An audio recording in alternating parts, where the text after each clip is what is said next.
고린도 교회 하면 생각나는 연관된 단어가 있습니까?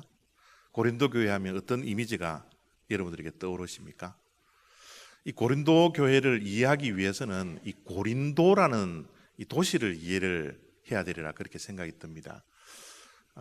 여러분들이 잘 알다시피 고린도라는 도시는 이 그리스라는 나라에 속해 있는 그런 도시 가운데 하나입니다. 그리스에 3대 도시가 있거든요. 그 3대 도시가 뭐냐면 고린도고요. 또 우리가 잘 알고 있는 아테네, 성경에 나오는 아덴이라는 그런 도시고, 저기에 나와 있지는 않지만 또 성경 속에는 나와 있지 않지만 우리들 잘 알고 있을 거라고 생각이 드는데요. 스파르타.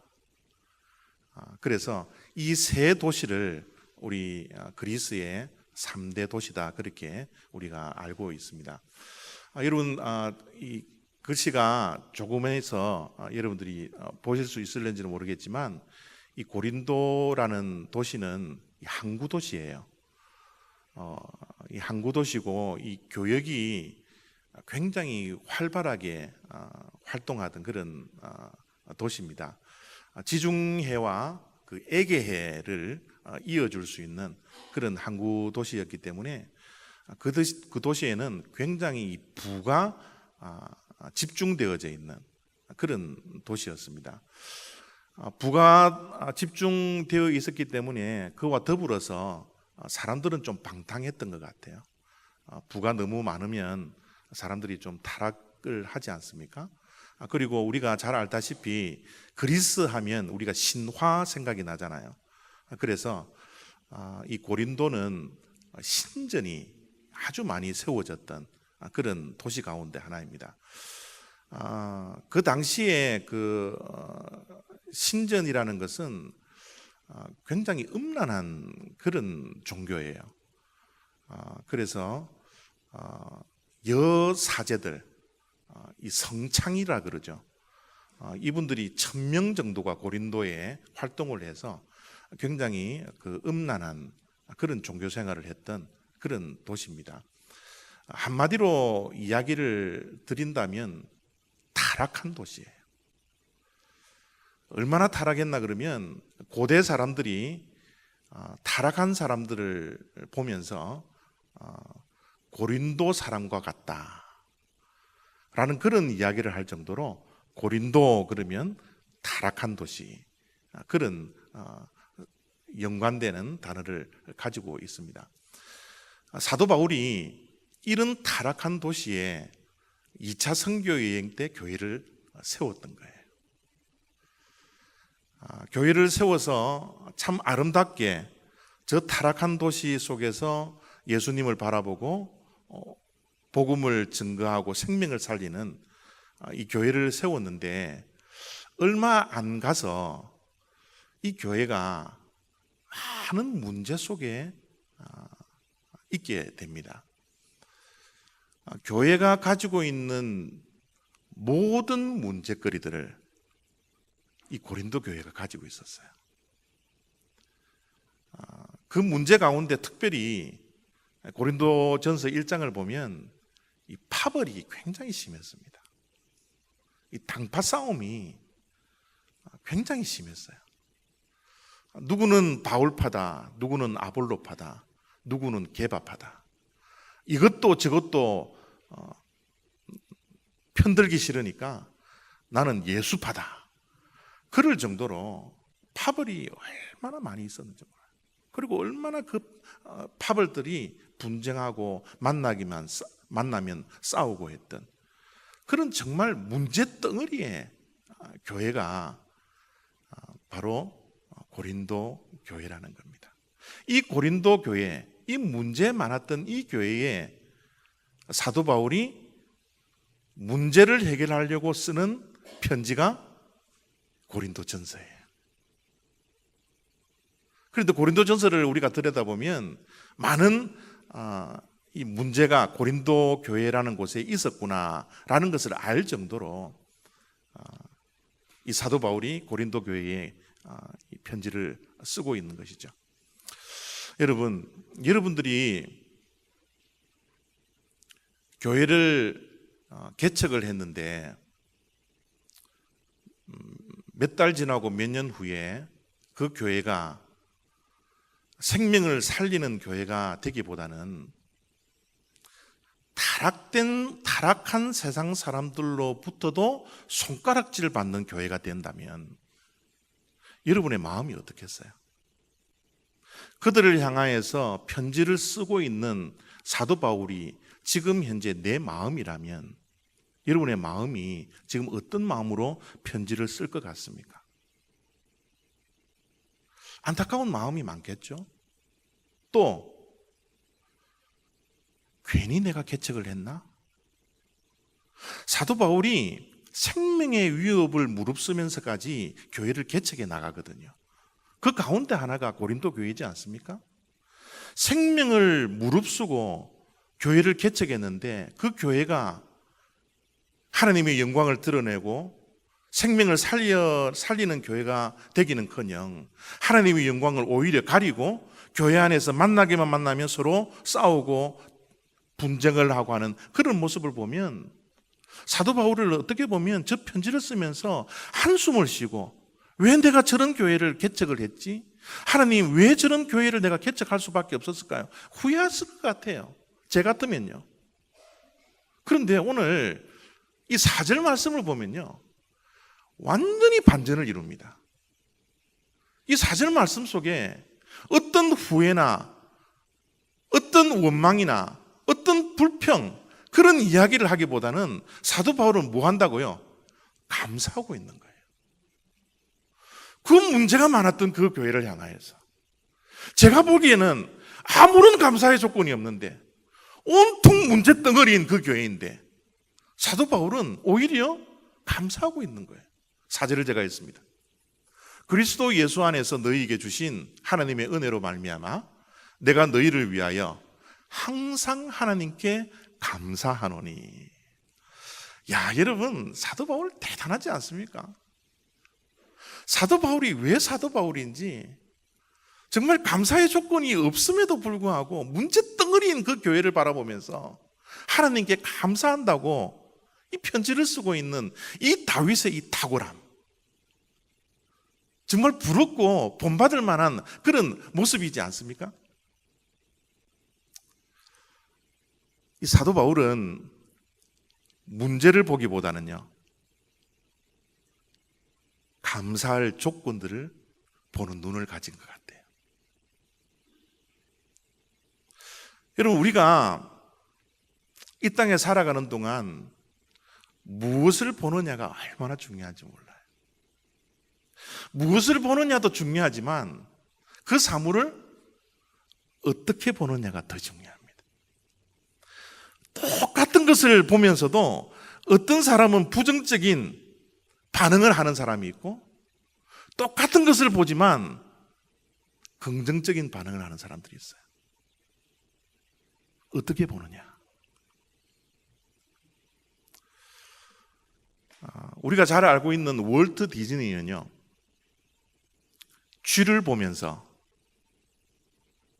쥐가 더럽다라고 생각하지 않았습니다. 쥐가 징그럽다고 보지 않아요. 월트 디즈니의 눈에 보인 쥐는 사랑스러웠습니다.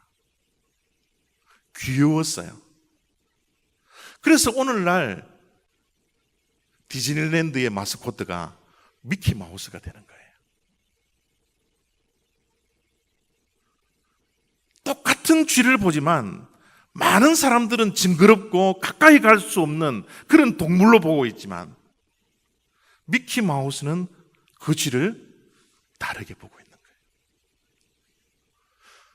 똑같은 것도 어떻게 보느냐에 따라서 그 결과물은 엄청난 차이를 둡니다. 앞에 그림 무슨 그림 같아요? 무슨 그림으로 보이십니까? 네? 어떤 그림요? 오늘 일부 예배는 세대가리 그러더라고요.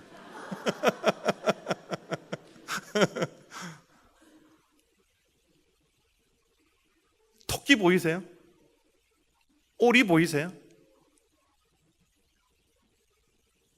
여러분, 왼쪽에 초점을 두고 보면 올입니다.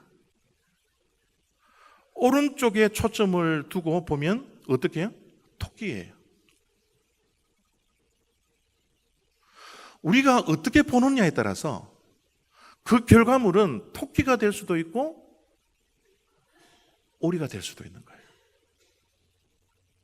무엇을 보느냐도 중요하지만 어떻게 보느냐가 얼마나 중요한지 몰라요. 고린도 교회는 문제가 많았던 교회입니다. 아까도 말씀드렸지만 교회가 가질 수 있는 모든 문제를 가지고 있었던 게 교회, 이 고린도 교회예요. 그러나 사도 바울이 바라보는 교회는 하나님께 항상 감사할 수밖에 없는 그 교회로 보여지더라는 거예요. 이게 너무 놀랍지 않습니까? 특별히 하나님께 사도 바울은 감사를 하면서 어떻게 해요? 한 번, 두 번 감사하는 게 아니에요. 가끔씩 하는 감사가 아닙니다. 어떤 감사요? 항상 감사하더라는 거예요. 고린도 교회를 가슴에 품고 하나님께 기도할 때마다 하나님 감사합니다. 감사합니다. 문제가 많아서 하나님 내가 왜 저 교회를 개척했는지 모르겠습니다. 원망과 불평하는 것이 아니라 사도 바울의 입술과 심령에는 항상 감사합니다. 사도 바울이 대단하지 않나요? 우리가 호흡을 하지 않습니까? 이 호흡을 하는 것은요, 들숨 날숨이 다 있습니다. 들여 마시고 내뱉는 이 두 가지, 들숨과 날숨이 있을 때 이것을 우리는 호흡이라 그래요. 감사는 영적인 호흡입니다. 우리의 인생을 돌아보면요, 좋은 일들도 있고요, 나쁜 일들도 있어요. 웃을 일들도 있고 눈물 흘릴 일들이 있습니다. 이 모든 것들이 공존하고 있는 것이 우리의 인생입니다. 사도 바울은 범사에 감사하라, 항상 감사해라, 어떤 조건이 있더라도 하나님께 감사해라. 들숨 날숨이에요. 좋은 일들만 있을 때 우리가 감사할 수 있습니까? 나쁜 일이 있다고 원망하고 한숨 쉬고 있는 것이 우리의 신앙생활입니까? 그렇지 않잖아요. 우리가 들숨만 할 수 있습니까? 날숨만 할 수 있습니까? 그렇지 않잖아요. 우리의 신앙은 항상 감사하는 거예요. 문제 덩어리에 있어도, 문제 속에 있는 내 자신을 발견하더라도 그곳에서 감사할 수 있는 사람, 이것이 참된 신앙인의 모습이지 않습니까? 이제 2016년도가 거의 다 끝나가고 있습니다. 이제 한 달 보름이면 우리가 2017년도를 맞이해요. 이 2016년도를 돌이켜보면 우리의 인생이 좋은 점만 있었던 것은 아니었던 것 같아요. 참 많은 문제거리가 이 2016년도 우리의 인생의 발걸음마다 있었지 않습니까? 저도 2016년도를 돌이켜보면 저 자신에게도 참 문제가 많았어요. 여러분들에게 다 말씀드릴 수 없는 가정의 문제도 우리들에게는 있습니다. 이 사회를 보십시오. 이 국가를 보십시오. 문제 덩어리지 않나요? 저 개인적인 모습을 보면 목사이지만 형편없는 신앙을 했습니다. 형편없었어요. 여러분들에게 나서서 말씀을 전할 수 없을 정도로 형편없는 죄인이었습니다.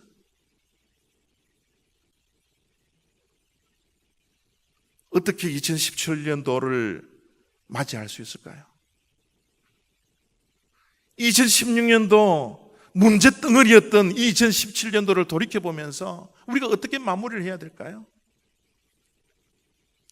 그럼에도 불구하고 감사하는 거예요. 억지로라도 감사하는 거예요. 슬플 때도 기쁠 때도 눈물 흘릴 때도 기뻐할 때도 하나님께서는 사도 바울을 통하여서 범사에 감사하라고 말씀해 주셨으니 우리는 감사하는 거예요. 여러분, 사도 바울이 감사하는 모습을 한번 보십시오. 무엇을 감사하고 있습니까? 4절을 보면요, 그리스도 예수 안에서 너희에게 주신 하나님의 은혜로 말미암아 내가 너희를 위하여 항상 하나님께 감사하노니. 무엇으로 감사를 하고 있습니까? 하나님의 은혜 때문에. 문제 덩어리였던 그 교회를 바라보면서 흐름에도 불구하고 그 문제를 바라보지 아니하고 하나님의 은혜를 바라보니 감사하지 않을 수가 없었습니다. 이 고백이지 않습니까? 여러분, 요즘 이 하나님의 은혜, 이 은혜라는 단어만 들어도 저는 가슴이 뭉클뭉클해요. 눈물이 나요. 나이가 들어가서 그런지는 모르겠지만 하나님의 은혜를 생각하면 자꾸 눈물이 납니다. 너무 감사하고요. 이제 55이 되어서 이제 조금 신앙적인 철이 좀 드는 것 같아요. 우리가 철들기 전에는 부모의 은혜에 대해서 감사하지 않거든요. 그런데 철이 들고 보니까 부모님의 은혜가 얼마나 감사한지 엄마, 아버지 생각하면 눈물이 주룩주룩 나잖아요. 그게 철들었다라는 증거거든요. 하나님의 은혜 생각하면 정말 사도 바울이 고백했던 나의 나 된 것은 다 하나님의 은혜입니다. 저 말씀이 이제는 뼛속 깊이 이해가 될 수 있는 것 같아요. 이제 철이 좀 들은 것 같아요. 철 좀 들은 것 같습니까? 모든 것이 하나님의 은혜입니다. 우리의 발걸음 한 걸음 한 걸음 모든 것이 하나님의 은혜예요. 문제도 많지만 어려움도 있지만 장애물들도 많지만 우리의 삶 속에 실패도 있었고 죄악도 우리의 인생에 가로막고 있지만 원망거리, 불평거리 우리 주변에 산적해 있지만 그럼에도 불구하고 하나님의 은혜예요. 그 하나님의 은혜 때문에 사도 바울은 문제를 보지 아니하고 그 가운데서 감사하고 있는 거예요. 특별히 여러분, 이 은혜는 말이죠, 하나님의 은혜는 특별히 우리들에게 구원의 은혜를 주시는 거잖아요. 그죠? 에베소서 2장 8절을 보면요, 너희는 그 은혜에 의하여 믿음으로 말미암아 구원을 받았으니 이것은 너희에게서 난 것이 아니요 하나님의 선물이라. 십자가의 은혜예요.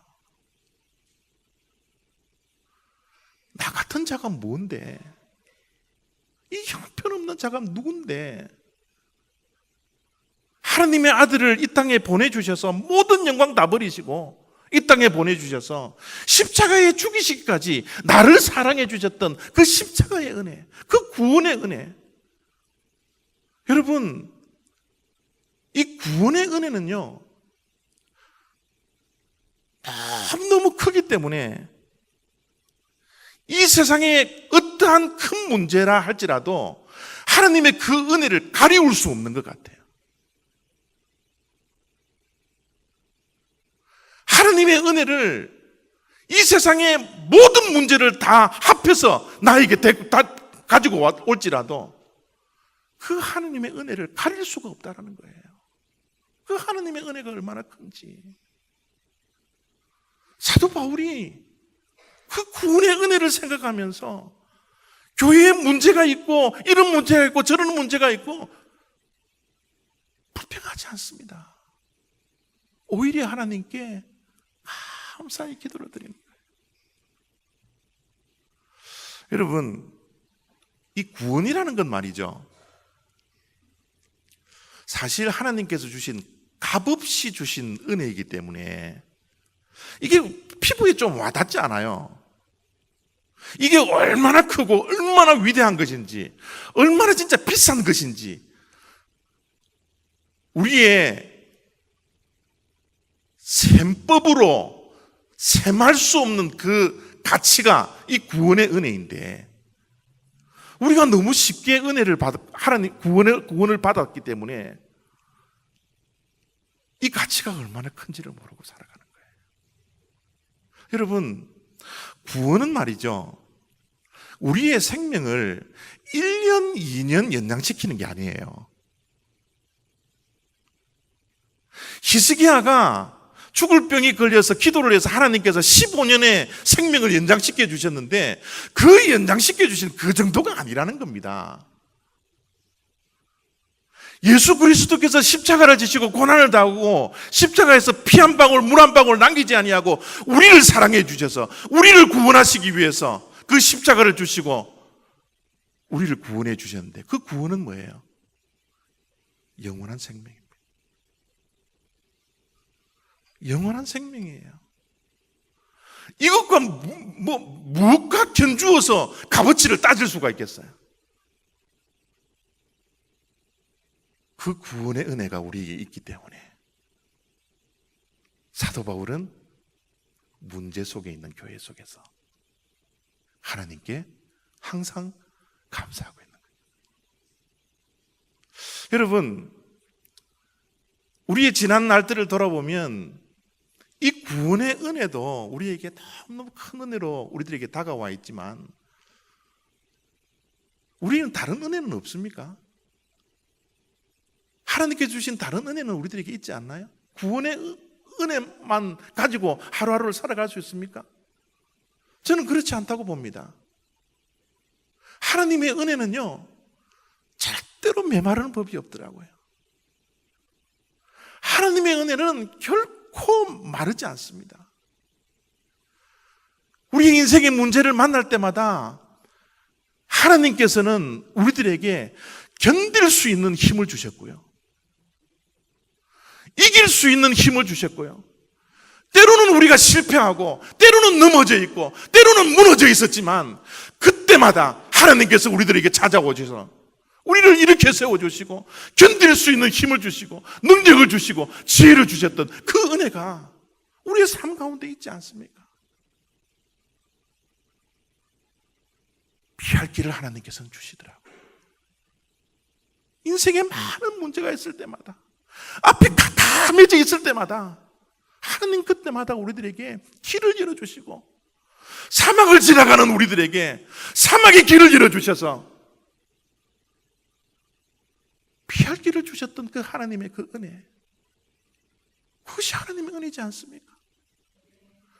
나 홀로 이 인생길, 험한 인생길 걸어가기 힘들 때 주변에 있는 사람들 그 손길들을 나에게 붙여주셔서 그 돕는 손길들을 통해서 내가 위로받게 하시고, 넘어져 있을 때 그 손길을 통해서 다시 한번 일어날 수 있는 용기가 생겨질 수 있는 그 은혜를 주셨던 것이 하나님의 은혜지 않습니까? 하나님의 은혜는 마르지 않아요. 힘들고 어려울 때마다 우리들에게 계속 이 사랑의 손길, 능력의 손길, 그 은혜의 손길을 우리들에게 펼쳐주셨기 때문에 우리들이 이 자리에 있는 것 아닙니까? 한량없는 은혜, 갚을 길 없는 은혜. 그 다음 가사가 참 얼마나 감사한지 몰라요. 내 삶을 애워싸는 하나님의 은혜. 여러분, 내 삶이 하나님의 은혜가 감싸있지 아니하고 만약 죄악이 감싸있다고 생각해 보세요. 나를 애워싸고 있는 것이 하나님의 은혜가 아니라 막 미워하고 분노하고 용서하지 못하는 그 썩은 그 감정들이, 그 부정적인 감정이 나를 애워싸고 있다고 한번 생각해 보십시오. 우리 믿는 자들에게는 메마르지 않는 하나님의 그 은혜, 내 삶을 에워싸고 있는 그 하나님의 은혜. 그렇기 때문에 여러분, 모든 것이 하나님의 은혜입니다. 모든 것이 하나님. 이 보잘것없고 형편없는 자, 문제 속에서 살아갈 수밖에 없는 자, 그 가운데서도 나를 사랑해 주시고 나를 버리시지 아니하고 나를 잊어버리시지 아니하고 나에게 은혜를 주시는 그 하나님의 은혜, 어찌 감사하지 않을 수가 있겠어요? 어찌 하나님께 감사의 영광을 올려드리지 않을 수가 있겠습니까? 다른 것 우리가 다 깨닫지 못한다 할지라도 이 자리에 나와서 하나님께 예배할 수 있는 사람이 되었다는 것만으로도, 예배하는 자가 되었다는 그 사실 하나만으로도 얼마나 감사해요. 입술을 열어 하나님께 찬송할 수 있는 사람, 입술을 열어 하나님의 은혜를 깨달을 수 있도록 이 예배 가운데 우리를 인도해 주셨던 그 하나님의 그 은혜, 그 은혜만 생각하면 가슴이 벅차오르지 않습니까? 문제 속에 살아가고 있지만 그 하나님의 은혜가 너무 감사해서 하나님 감사합니다. 하나님의 은혜에 감사합니다. 이런 사도 바울의 탁월한 모습들이 우리의 모습이 되지 않습니까? 사도 바울은요, 하나님의 은혜에 감사했을 뿐만 아니라 또 감사의 조건을 우리들에게 이렇게 말씀을 해주고 있습니다. 주께서 너희를 우리 주 예수 그리스도의 날에 책망할 것이 없는 자로 끝까지 견고하게 하시리라. 여러분, 사도 바울의 감사는요, 내일에 대한 소망이 있었기 때문에 감사하는 거예요. 예수 그리스도의 날, 재림하는 그날, 이 세상에 종말이 있는 그날 하나님께서 우리를 어떻게 해요? 책망할 것이 없는 자로 끝까지 견고하게 해주시리라는 믿음, 이 소망, 내일에 대한 소망을 가슴에 품었기 때문에 사도 바울은 감사할 수 있는 거예요. 여러분, 소망은 믿음입니다. 내일에 대한 소망은 내일에 대한 믿음이 있기 때문에 내가 내일에 대한 소망을 가질 수 있게 되는 것이죠. 여러분, 원망이라는 것 왜 하시는 줄 아세요? 원망이라는 것은 궁극적으로 따지면요, 내일이 보장되지 않았기 때문에, 내일에 대한 믿음이 없기 때문에 우리가 원망을 하는 거예요. 이스라엘의 40년 광야 생활을 한번 보십시오. 그들이 원망할 거리들이 사실 있었습니까? 저는 그렇게 생각하지 않아요. 그들의 40년 동안 광야 생활을 하면서 감사할 조건들이 얼마나 많았는지 모릅니다. 물이 없다고 그러면 하나님께서 물 주시지요. 먹을 것 없다 그러면 먹을 것 주시지요. 고기 먹고 싶다 그러면 고기를 주시지요.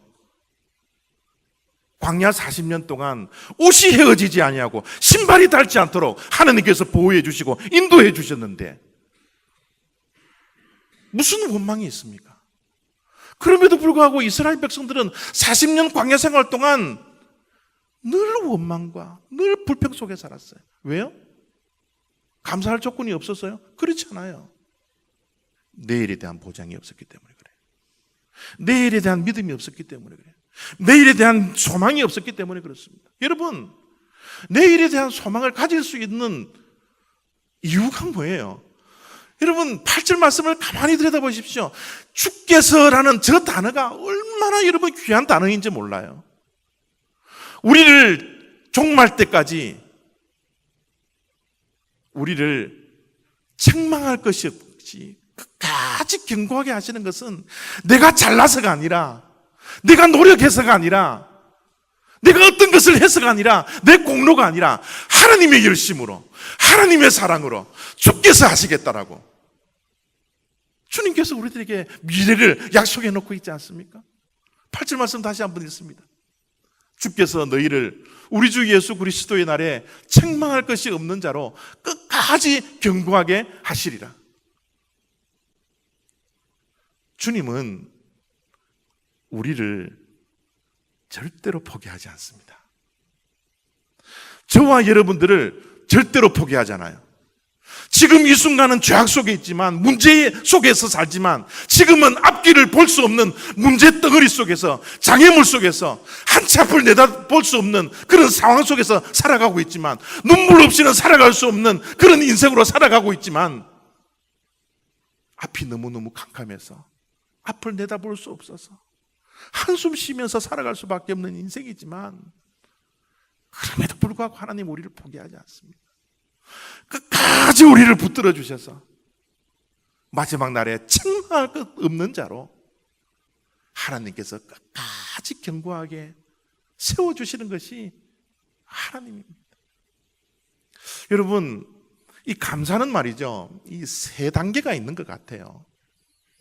이 감사의 첫 번째 단계는 뭐냐 하면 받은 것에 대한 감사입니다.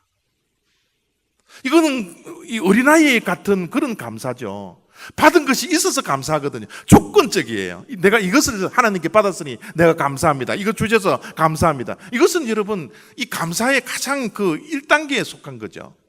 그러나 여러분 2단계의 감사는 어떤 감사인 줄 알아요? 깨달음에 대한 감사예요. 깨달음이 와서, 이 깨달음에 대한 감사는 좀 함정이 좀 늦게 온다라는 거예요. 지금은 이 깨달음이 없기 때문에 이게 감사의 조건으로 보이지 않는데, 어느 날 갑자기 그때를 생각해 보면, 아, 이게 그렇구나, 이게 하나님의 뜻이 있었구나, 하나님의 섭리였구나, 이 깨달음을 가지면서 막 감사하고 눈물 흘리는 그 깨달음의 감사의 단계가 있더라는 거예요. 특별히 고난을 당할 때 그렇습니다. 고난을 당할 때 그때는 이게 얼마나 하나님을 원망하고 싶고 불평하고 싶은 마음이 날마다 생기죠. 그런데 지나가 보니까 몇 년 뒤에 그 고난의 날을 돌아보니까 그 고난이 뭐예요? 하나님의 위장된 축복이었구나.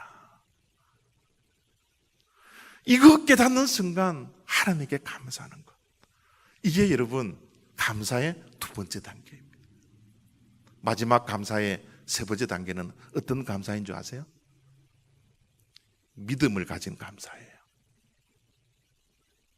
믿음 때문에 가지는 감사. 여러분, 우리의 신앙은 내가 시작한 것 같지만 내가 시작해서 신앙생활이 시작된 게 아니라 하나님으로부터 시작된 것이 우리의 신앙생활입니다.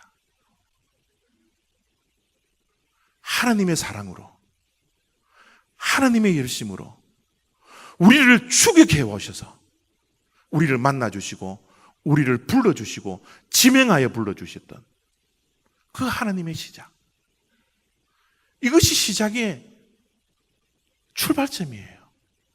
여러분, 시작한 것이 하나님이라면 마지막은 누가 마무리해요? 하나님이 하십니다. 이 믿음이 우리 크리스찬들의 믿음이에요.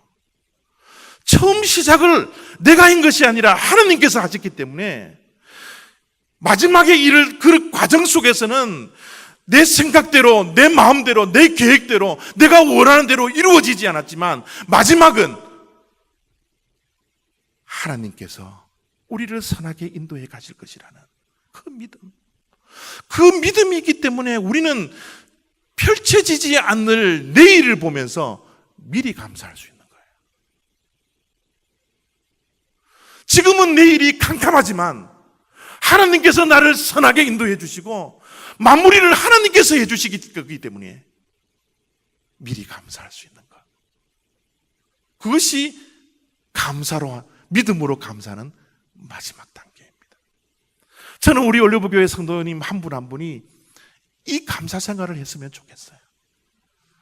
깨달음을 통해서 감사도 하지만 내일을 바라보면서 하나님은 선하시기 때문에 내 인생을 선한 곳으로 인도해 주셔서 마지막 푸른 초장으로 나를 인도해 주셔서 사망의 음침한 골짜기에 다닌다 할지라도 하나님께서 푸른 초장으로 인도해 주실 것이라는 그 하나님의 선하심을 내가 믿는 그 믿음 때문에 가질 수 있는 이 감사, 이 감사가 이번 일주일 동안 저와 여러분의 삶 가운데 풍성하게 있기를 원합니다.